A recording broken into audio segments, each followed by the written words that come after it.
Sir Jaganmohan Reddy గారు మరి తన 10 మంది ఎమ్మెల్యేలను తీసుకెళ్లి అసెంబ్లీకి వెళ్తారా వెళ్ళారని ఒక పెద్ద ఎత్తున చర్చ అయితే జరిగింది. కాకపోతే ఇవాళ ప్రారంభమైన సమావేశాల్లో నల్ల కండువాలతో ఆయన అసెంబ్లీలో అడుగు పెట్టారు. మరి ఈ నల్ల కండువాలు ఎందుకు ధరించారు? మరి అసెంబ్లీలో ఆయన పాత్ర ఏంటి?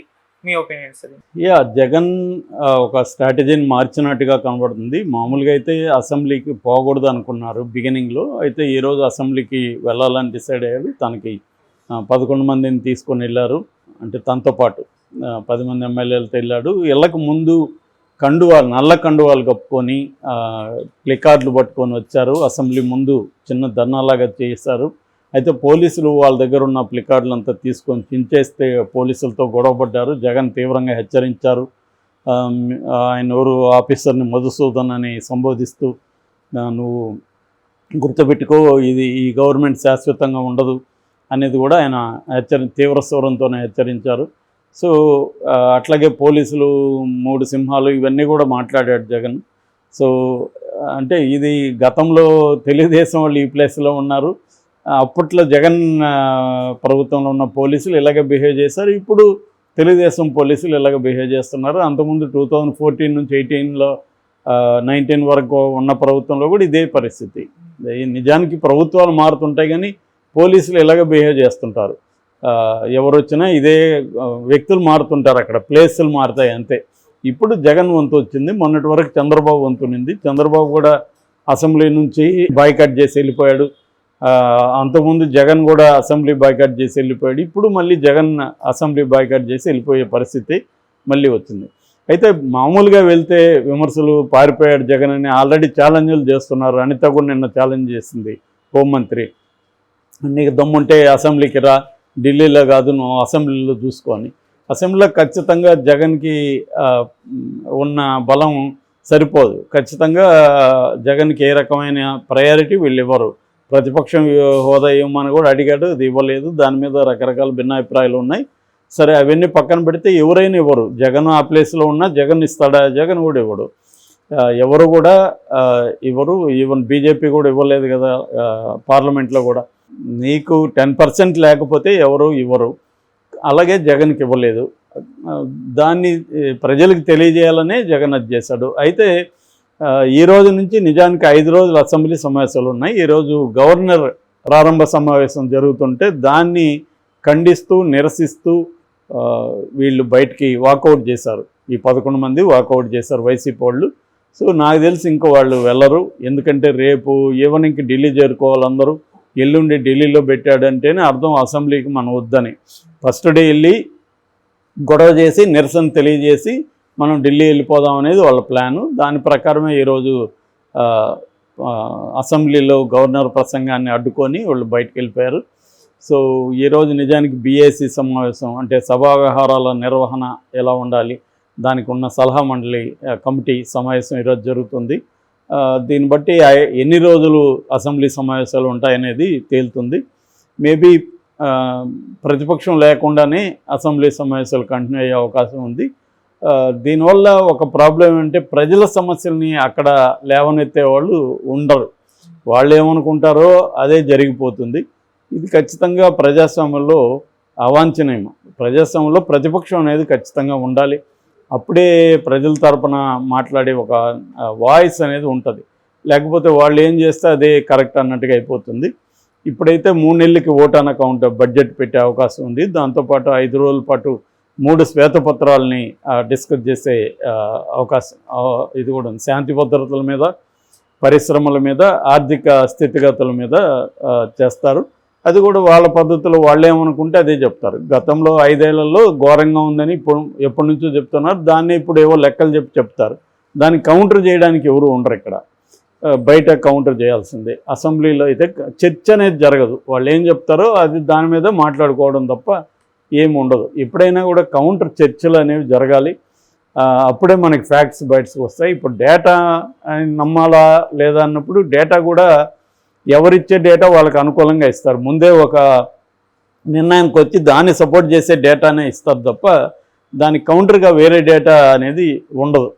సో అందువల్ల డేటా అనేదంతా కూడా అన్నిసార్లు డేటా కరెక్ట్ అని చెప్పలేం. డేటా కూడా వాళ్ళకి ఎవరికి అనుగుణమైన డేటా వాళ్ళు ఇస్తారు.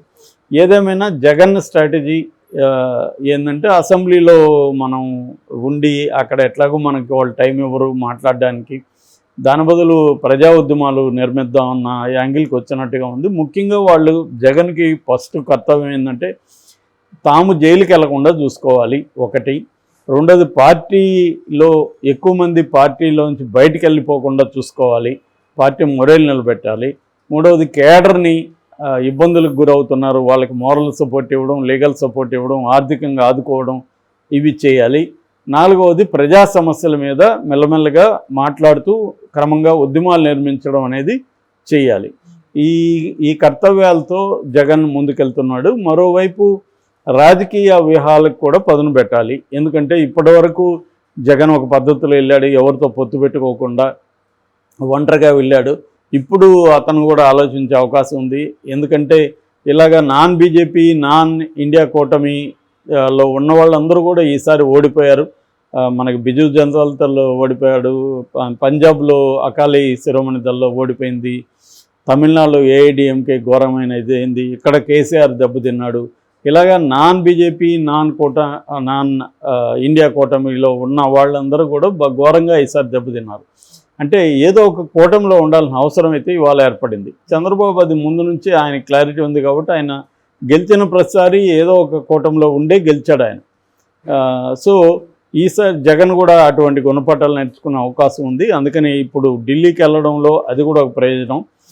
రెండవది, ఇప్పుడు ఢిల్లీ స్థాయిలో మనం గొడవ చేయడం వల్ల ఇష్యూని నేషనల్ వైడ్ తీసుకొని మీడియాకి అంతా తీసుకుపోవడం వల్ల రేపు ఏం జరిగినా కూడా రేపు జగన్ అరెస్ట్ చేసిన ఇంకోటైనా అది నేషనల్ ఇష్యూ అవుతుంది అనేది జగన్కున్న ఐడియా. బట్ జగన్ తప్పిదం ఏంటంటే గతంలో ఎప్పుడు కూడా అతను ఏ ఇష్యూల మీద కూడా స్పందించలేదు. దేశంలో కేజ్రీవాల్ అరెస్ట్ లాంటివి ఖండించలేదు, మణిపూర్ది పట్టించుకోలేదు, అనేక బీజేపీ అరాచకాల్ని జగన్ ఎప్పుడు ఖండించలేదు. కానీ కవిత అరెస్ట్ని ఖండించలేదు. ఏది కూడా బీజేపీకి వ్యతిరేకంగా ఎప్పుడు కూడా ఒక మాట కూడా జగన్ మాట్లాడలేదు.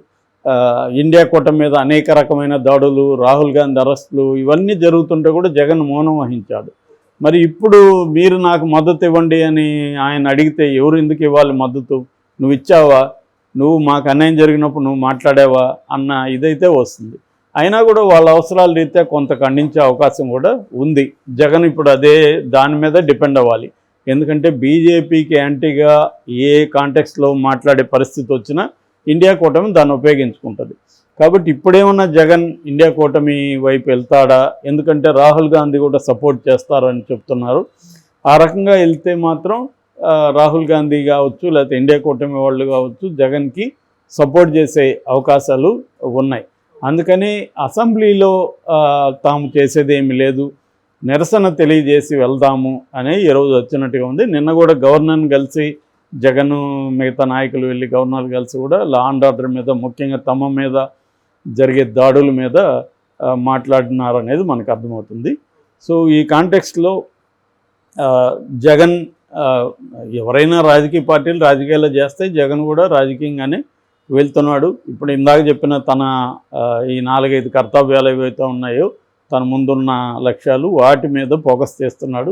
కొంత ఆల్రెడీ కేడర్లో కూడా కొంత నమ్మకం క్రియేట్ అయింది. వాళ్ళు కూడా పాజిటివ్గానే రియాక్ట్ అవుతున్నారు. మామూలుగానే జగన్కి ఖచ్చితంగా కొంత క్రేజ్ ఉంది, జనంలోకి వెళ్తే ఆ క్రేజ్ ఉంది. 40% ఓట్లు వచ్చాయంటేనే తనకంటూ ఒక బేస్ అయితే జనంలో ఉంది. సో దాన్ని ఇప్పుడు ఉపయోగించుకోవాలి. తెలుగుదేశం కూటమి ఆల్రెడీ రివెంజ్ స్టోరీలు ఇవన్నీ చేస్తుంది కాబట్టి ఖచ్చితంగా ప్రజల్లో వ్యతిరేకత ఆల్రెడీ మొదలైంది.